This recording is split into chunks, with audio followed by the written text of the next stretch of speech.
Hello again. Let's continue our discussion of Redux. I hope this is super exciting to you. I mean, I actually enjoy this. I think Redux is kind of great. Um, so far we've got our code working, but it's not working all the way. It's pretty close. Okay. We can see that we can add items to our shopping cart. Let me actually refresh that.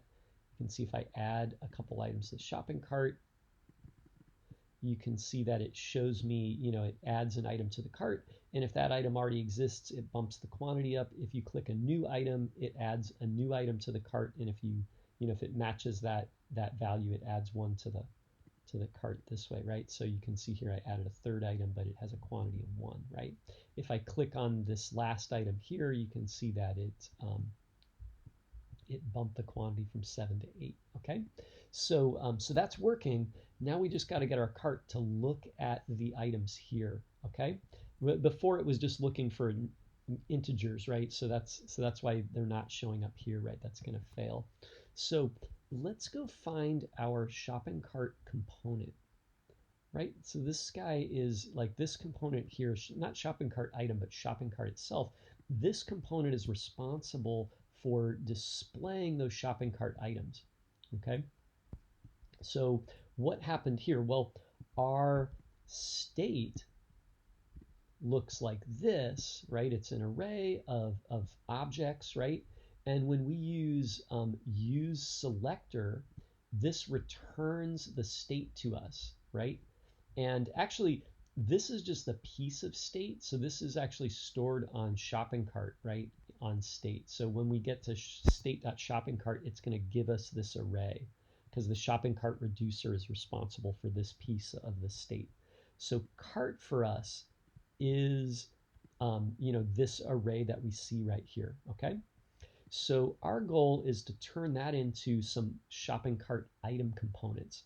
So I think for us, probably the best route there is to use map, right? So I'm going to change this right here, and I'm actually going to rewrite this whole thing, right? So let's change that. I'm going to delete this line, and what I want to do is I think I'm just going to map cart. I think it'll be easier. So let's do this. Let's do const items equals. So we're gonna get rid of this line in a minute, right? So let's do cart dot map,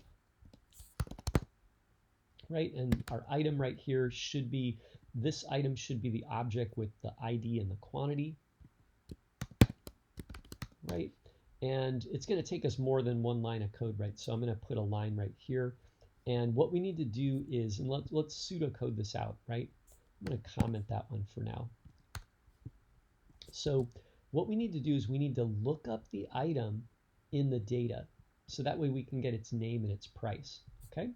So we need to go find it in data. So let's do find item in data. Probably means we have to loop over the data like we did earlier, okay? So we'll do that. And then we need to return a shopping cart item, right? And in this step right here, when we return it, we're going to do kind of the same thing that we did here. So we're going to have to configure it, right? We'll have to give it a key, and we'll have to map the information to it, okay? In this case, like item's going to be a different thing. It's going to be the thing from the from data, right? Okay, so now that we've got our pseudocode here, and let's say set props too, right? So we're going to do and set props. So we're going to find the item in the data, return a shopping cart item, and set its props along the way, okay? So if you want, stop the video and give that a try yourself right here. And I think that's, this is kind of, you would do this the same way we did it before. It might look something like this, like where you said like, loop over data, right? And then inside your loop, you might, if data ID equals, item ID, if that's the case, then we're gonna exit early, right? So we'll let's think here. What are we gonna do? We're gonna let me think. What? Yeah, I guess we're just gonna get that item, right? Actually, we're just gonna return. Actually, this should just go inside here. I think that's right where that's gonna happen. There, done, right? So, so anyway, so I'll leave you with this, and if you want to pause the video, you can try and tackle this and see how far you can get. You know, do it on your own as far as you can get, or you know, and then start the video again. Okay. Okay. So how did you do on that? Let's give it a try, right? So first of all, let's loop over our data. So I'm going to say for, and I'm going to do this the same way that I did it before. I'll just say let I equal 0 while I is less than data dot length, and then I, you know, plus equals 1. Okay? And then now we're going to do these things inside of here. Okay? So now we actually did the loop over the data part, right? So now we need to say like if. So let's say if, and what I want to do is say if data.id, data bracket I dot ID, right? So if this equals the item dot ID, right? So if the item in the cart, remember our cart item looks like this, right?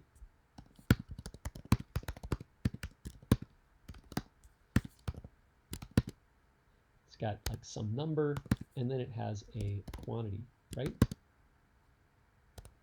Something like that. So a cart item looks like this. The data item has like the name and the price and the category and some other things, right? Okay, so if these two match, right, if these are the same, in that case, we want to, you know, create a new shopping cart item. So we just did this part.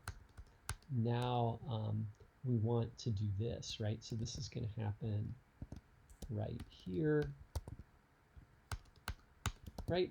And we can kind of borrow this thing right here. Let me borrow this, right? Actually, yeah, we can just rewrite that. Let's say return shopping cart item. And our shopping cart item needs to have a key.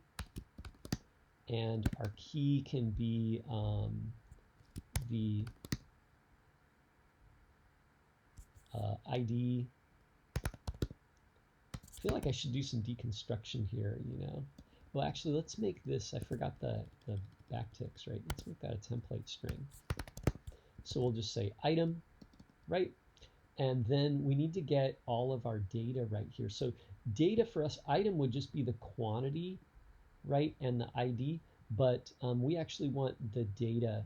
So I'm gonna change this to where it's, you know, dot data bracket ID, right? And then actually we also need the quantity here. So we could do that in another way too. We could deconstruct it, this thing, to get to the quantity, or we can just set it. I think since it's only the one property, I'm just going to set it. So I'll do this, and then we'll do item dot quantity. Okay. Now our shopping cart item doesn't show the quantity yet, right? So we're going to have to deal with that. We're going to have to fix that. But I think that this might work right here. Let's give it a try, right? Oh, look, we got Zulab and lot string and this other one. Let's actually add some more items to the cart, right? So actually, it's not showing the quantity yet, but if I add some more items down here like job and alpha and flexity, right? So let's add those guys so you can see like, oh, there's job, alpha, and flexity. So we're actually adding items to the cart, okay? So I have another challenge for you. So we've got that tackled there mostly, right? So it's pretty much working, right? So my challenge for you now is to, actually let's get this right. So display the price, and then after this right here, say times, and then show the quantity, and then show the total price. So if I have 3 of these in my cart, it should say like 3621, right?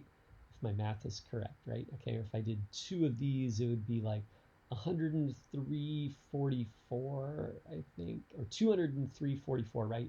Okay, something like that, right? Okay, and I can help you out with that just to get you started. It's going to happen inside the shopping cart item. So if I look at shopping cart item, we're just going to do a little bit of work here. You're probably going to have to deconstruct this to get the quantity, right? And then do a little work here to get the total, and then display the quantity here. We're already displaying the name and the price, right? So we need the quantity and the total, right? So calculate the total here, and then display the quantity and the total. And you could just display the quantity just to get started, right? That's an easy one. And then maybe tackle, getting the total, right? Because it'll be the quantity times the price. Now, here's your trick, right? The prices here all have a $ in them, and they're all strings. So this is like, it looks easy, but it's not as easy as it looks, right? So, you know, um, don't think everything's easy, right? Uh, Let me think here. So if I look at the data in the JSON object, you can see that all the prices they're a string and they have a $. So what you need to do is you need to shave the $ off here. And you can do that with string slice, and then you can use parse float to turn it into a number. Okay, or if you just multiply it, actually, if it doesn't have the $ there, JavaScript will convert it to a number for you, right? But string slice, so if you do string slice 1, it'll start at index 1 and give you the rest of the string to the end. If you started on string 0, it would give you the whole string, right? So if you do string.slice, so it'd be like, item.price, or price dot, if this was if this was in the variable price, you do variable price dot slice 1, and then it would give you this portion of the string, skipping the first character. Okay, so give that a try, and then we'll tackle it in the next video together. And again, as always, thanks for watching, and have a nice day.